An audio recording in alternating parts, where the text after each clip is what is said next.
اعوذ باللہ من الشیطان الرجیم بسم اللہ الرحمن الرحیم تفسیر ابن کثیر سورۃ البقرہ آیت نمبر 97 98 99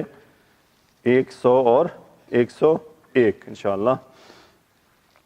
قل من كان عدوا لجبريل فإنه نزله على قلبك بإذن الله مصدقا لما بين يديه وهدى وبشرى للمؤمنين۔ اے نبی صلی اللہ علیہ وآلہ وسلم کہہ دیجئے جو کوئی جبریل کا دشمن ہے تو اسی نے اس قرآن کو اللہ کے حکم سے آپ پر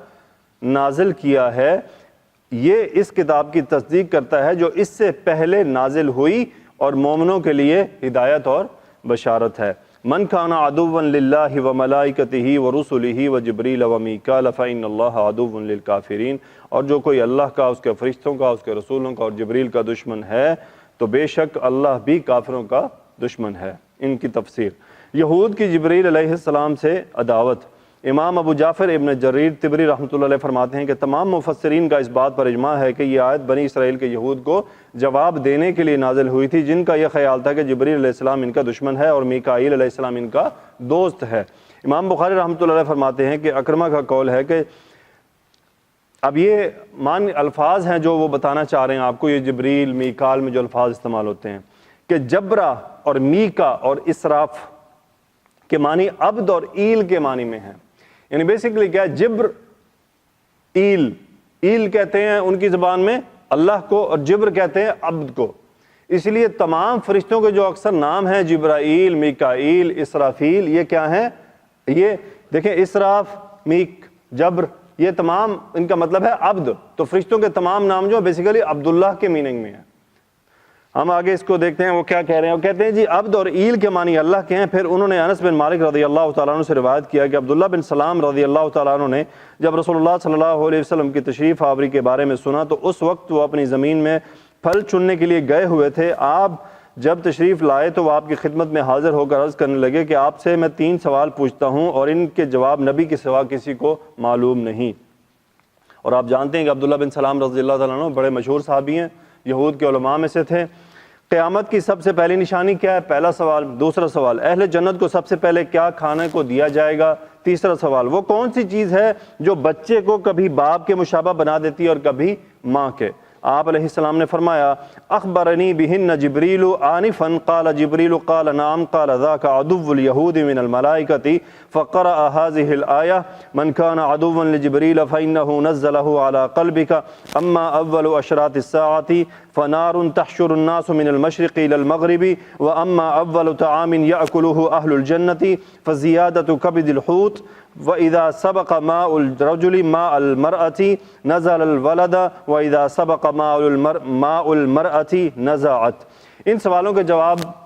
اب رسول اللہ صلی اللہ علیہ وسلم کو سوال کیے گئے اور آپ کا جو جواب کا انداز تھا وہ یہ تھا، ان سوالوں کے جواب ابھی مجھے جبریل علیہ السلام نے بتائے۔ ٹھیک ہے جی، آگے جواب دے رہے ہیں جی عبداللہ بن سلام نے فوراً کہا کہ جبریل، کیا انداز کیا؟ جبریل نے آپ کو بتایا۔ آگے ان کا کیا کہنا تھا؟ آپ نے فرمایا ہاں، تو انہوں نے کہا فرشتوں میں سے یہ یہود کا دشمن ہے، یعنی یہی تو ہمارا دشمن ہے جو ہمارے اوپر عذاب کی خبریں لاتا ہے۔ آپ صلی اللہ علیہ وسلم نے یہ آیت تلاوت فرمائی من کان عدوا لجبریل فإنہ نزلہ علی قلبک، جو کوئی جبریل کا دشمن ہے تو وہ دشمنی کی کوئی وجہ نہیں جبکہ اسی نے تو اس قرآن کو آپ کے دل پر اتارا ہے۔ پھر آپ نے ان کے سوالوں کا جواب دیتے ہوئے فرمایا قیامت کی پہلی نشانی وہ آگ ہے جو لوگوں کو جمع کر کے مشرق سے مغرب کی طرف لے آئے گی۔ اہل جنت جو سب سے پہلے کھانا کھائیں گے وہ مچھلی کے جگر اور کلیجی سے بنا ہوگا۔ جب مرد کا پانی عورت کے پانی پر غالب آ جائے تو بچے کی مشابہت باپ سے ہوتی ہے، اور عورت کا پانی مرد کے پانی پر غالب آ جائے تو بچے کی مشابہت اپنی ماں سے ہوتی ہے۔ یہ جواب سن کر عبداللہ بن سلام رضی اللہ تعالیٰ عنہ بے ساختہ پکار اٹھے اشہد ان لا الہ الا اللہ وانک رسول اللہ۔ پھر انہوں نے کہا اے اللہ کے رسول، یہود جھوٹی تہمت لگا کر ہکا بکا کر دینے والی ایک قوم ہے، میرے بارے میں پوچھنے سے پہلے ہی اگر انہیں میرے مسلمان ہونے کا علم ہو گیا تو یہ مجھ پر بھی جھوٹی تہمت لگانے لگ جائیں گے۔ یہود آئے تو رسول اللہ صلی اللہ علیہ وآلہ وسلم نے ان سے پوچھا ایو رجل عبداللہ ابن سلام فیکم، تم میں عبداللہ بن سلام کیسے ہیں؟ وہ کہنے لگے ہمارے سردار ہیں، ہمارے سرداروں کے بیٹے ہیں۔ رسول اللہ صلی اللہ علیہ وسلم نے فرمایا ارائیتم ان اسلم، اگر وہ مسلمان ہو جائیں تو تمہارا کیا خیال ہے؟ کہنے لگے اللہ انہیں اس سے بچائے۔ عبداللہ رضی اللہ تعالیٰ عنہ نے یہ سنا تو باہر آ گئے اور کہنے لگے اشہد ان لا الہ الا اللہ وان محمد رسول اللہ۔ یہودی کہنے لگے کہ یہ تو ہم میں سے بہت برے ہیں اور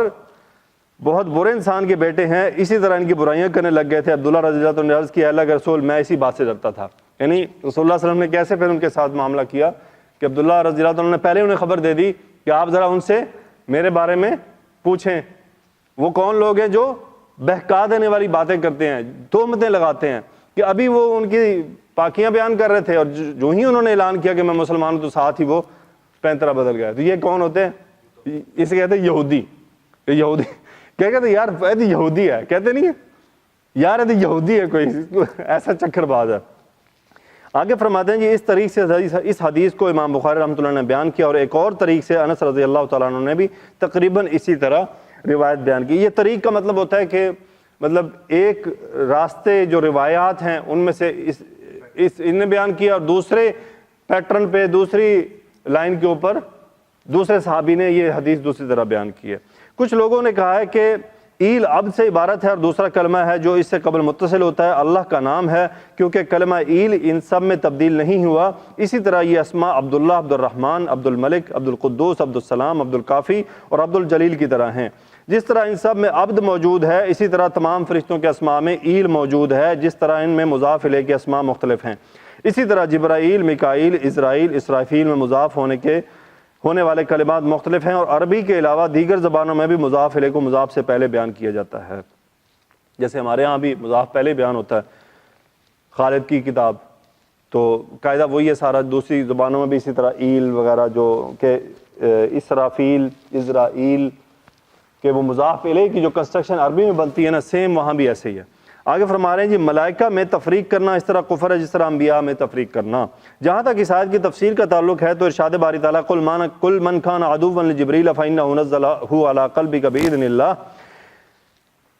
کہ معنی یہ ہے کہ جو شخص جبریل سے دشمنی رکھے تو اسے یہ جان لینا چاہیے کہ وہ تو روح الامین ہیں جنہوں نے اللہ تعالیٰ کے حکم سے ذکر حکیم کو آپ کے قلب اطہر پر نازل کیا ہے۔ وہ اللہ تعالیٰ کے قاصدوں میں سے ایک قاصد ہیں، جو اللہ کے کسی ایک قاصد سے دشمنی رکھے تو اللہ کے تمام قاصدوں کا دشمن ہے، جیسا کہ جو شخص اللہ کے پیغمبروں میں سے کسی ایک کے پر بھی ایمان نہ لائے تو اس کے لیے لازم ہے کہ وہ باقی تمام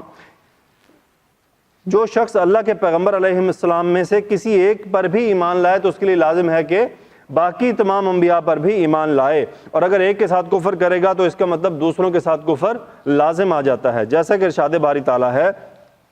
ان الذين يكفرون بالله ورسله ويريدون ان يفرقوا بين الله ورسله ويقولون نؤمن ببعض ونكفر ببعض، سورۃ النساء۔ بے شک جو لوگ اللہ اور اس کے پیغمبروں کا انکار کرتے ہیں اور اللہ اور اس کے پیغمبروں میں فرق کرنا چاہتے ہیں اور کہتے ہیں کہ ہم بعض کو مانتے ہیں اور بعض کا انکار کرتے ہیں، اور اس سے اگلی آیت سے پتہ چلتا ہے کہ اللہ تعالیٰ نے انہیں بعض پیغمبروں کو ماننے اور بعض کو نہ ماننے کی وجہ سے کافر قرار دیا ہے۔ اسی طرح جو شخص جبرائیل علیہ السلام سے دشمنی رکھے تو وہ اللہ کا دشمن ہے، کیونکہ جبرائیل علیہ السلام کسی بات کو لے کر از خود نازل نہیں ہوتے بلکہ وہ تو اپنے رب کے حکم سے نازل ہوتے ہیں، جیسا کہ فرمایا وَمَا نَتَنَزَّلُ إِلَّا بِأَمْرِ رَبِّكَ، سورہ مریم۔ اور فرشتوں نے پیغمبر علیہ السلام کو جواب دیا کہ ہم آپ کے پروردگار کے حکم کے سوا نہیں اتر سکتے، اور فرمایا وَإِنَّهُ لَتَنزِيلُ رَبِّ الْعَالَمِينَ نَزَلَ بِهِ الرُّوحُ الْأَمِينُ عَلَى قَلْبِكَ لِتَكُونَ مِنَ الْمُنذِرِينَ، سورۃ الشعراء۔ اور یہ قرآن اللہ پاک پروردگار عالم کا اتارا ہوا ہے، اس کو امانت دار فرشتہ لے کر اترا ہے، اس نے آپ کے دل پر القاء کیا ہے تاکہ آپ لوگوں کو نصیحت کرتے رہیں۔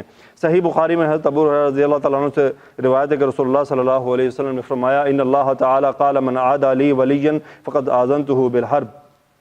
بے شک اللہ تعالیٰ فرماتا ہے کہ جو میرے کسی دوست سے دشمنی رکھے گا میرا اس سے اعلان جنگ ہے، جو میرے کسی دوست سے دشمنی رکھے گا میرا اس سے اعلان جنگ ہے۔ اس لیے علماء کہتے ہیں کہ بزرگوں، علماء دین، مفتیان کرام کا احترام کرنا چاہیے، کیونکہ ان کا مقام ہمیں اس کا احساس ہونا چاہیے کہ ان کا مقام بہت بلند ہے۔ جو علماء حق ہیں، جو صحیح باتیں ہمیں حق بیان کرتے ہیں، ادھر ادھر کی الٹی پلٹی بات ہمیں بہکاتے نہیں ہیں، صاف ظاہر ہے کہ وہ اللہ کے دوست ہیں سارے، وہی تو اللہ کے قریب ہیں، جو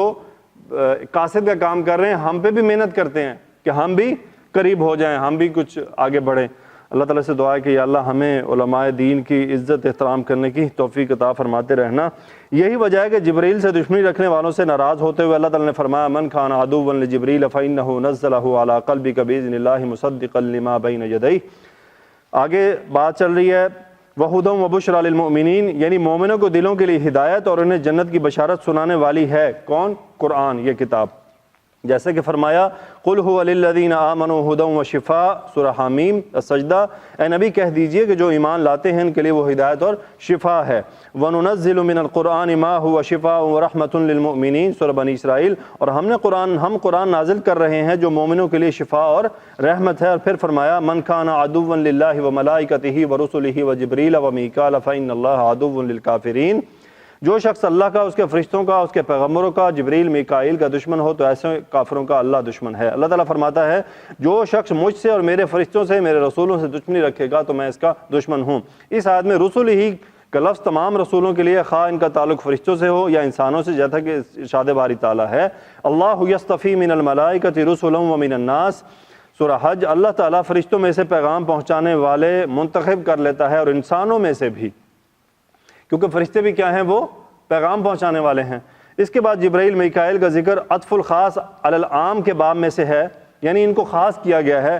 یعنی اگرچہ یہ دونوں فرشتوں میں سے ہیں، پیغام پہنچانے والوں کے عموم میں بھی داخل ہیں، لیکن پھر ان کا بطور خاص ذکر اس لیے کیا گیا کہ یہاں سیاق کلام جبرائیل کی نصرت اور اعانت سے مقصود ہے، اور یہ وہی فرشتہ ہے جو اللہ تعالیٰ اور اس کے نبیوں کے درمیان سفیر کے فرائض سر انجام دیتا رہا ہے۔ اور اس کے ساتھ میکائیل کا تذکرہ اس لیے کیا گیا کہ یہودیوں کا خیال تھا کہ جبرائیل ان کا دشمن ہے اور میکائیل کون ہے؟ ان کا دوست ہے۔ تو اللہ تعالیٰ نے فرمایا جو ان میں سے کسی ایک سے دشمنی رکھے تو وہ دوسرے کا نیز اللہ تعالیٰ کا بھی دشمن ہے، یعنی ایک سے دشمنی ہوگی تو دوسرے سے لازمی وہ ہو جائے گی۔ پھر اس لیے بھی کہ میکائیل تو کبھی کبھی انبیاء کے پاس آئے جبکہ جبرائیل اکثر آتے رہتے ہیں، کیونکہ ان کا فرض منصبی ہی انبیاء کرام علیہم السلام کے پاس وحی لانا ہے، جیسا کہ حضرت اسرافیل کی یہ ڈیوٹی لگائی گئی کہ وہ قیامت کے دن زندہ کر کے اٹھائے جانے والوں کے لیے سور میں پھونکیں گے۔ چنانچہ حدیث میں آیا ہے رسول اللہ صلی اللہ علیہ وسلم جب رات کو قیام فرماتے تو دعا کرتے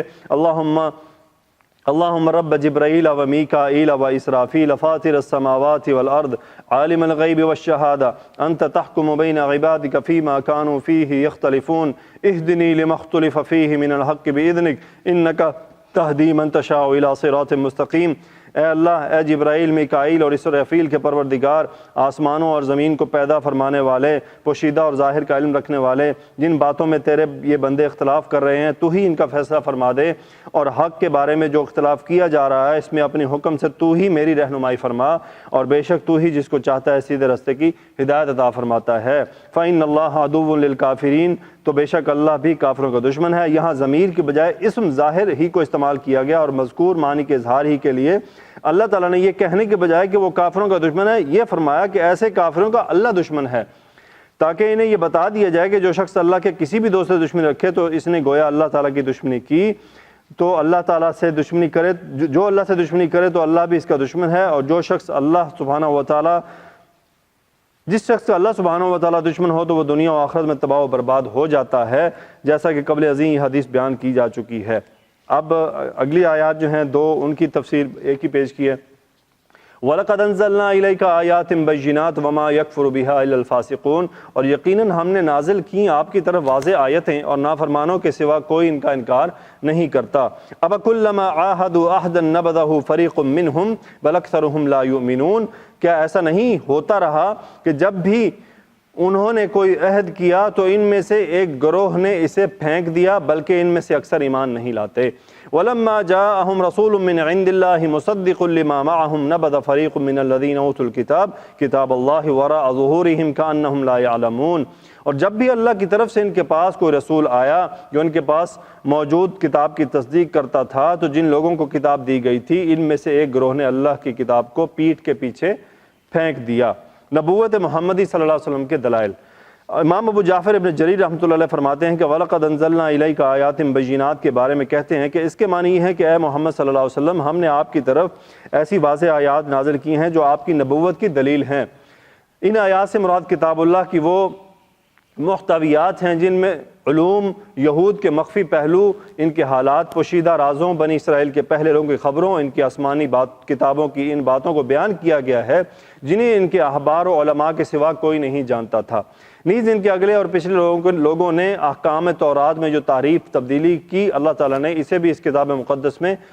چشت ازبام کر دیا جس سے اس نے نبی آخر الزمان صلی اللہ علیہ وآلہ وسلم پر نازل فرمایا۔ یہ تمام باتیں ایک ایسے منصف مزاج انسان کے لیے بلا شک و شبہ واضح اور روشن آیات ہیں جسے حسد سرکشی نے تباہ برباد نہ کر دیا ہو، کیونکہ ہر صحیح الفطرت انسان مجبور ہے کہ وہ ان آیات بینات کی تصدیق کرے جنہیں حضرت محمد صلی اللہ علیہ وسلم لے کر دنیا میں تشریف لائے۔ حالانکہ آپ نے کسی بشر سے کوئی علم نہیں سیکھا اور نہ ان آیات میں سے کسی کو کسی دوسرے انسان ہی سے لیا، جیسا کہ ابن عباس رضی اللہ تعالیٰ عنہ نے اس آیت کی تفسیر میں فرمایا، ہم نے آپ کی طرف ان آیات بینات کو نازل فرمایا، آپ انہیں یہ پڑھ کر سناتے صبح و شام بتاتے ہیں، حالانکہ آپ ان کے نزدیک امی ہیں، آپ نے آج تک قرآن مجید کے سوا کسی دوسری کتاب کو نہیں پڑھا، لیکن ان کتابوں میں جو کچھ موجود ہے آپ انہیں ان کے بارے میں صحیح بتا دیتے ہیں۔ اللہ تعالیٰ فرماتا ہے کہ اس میں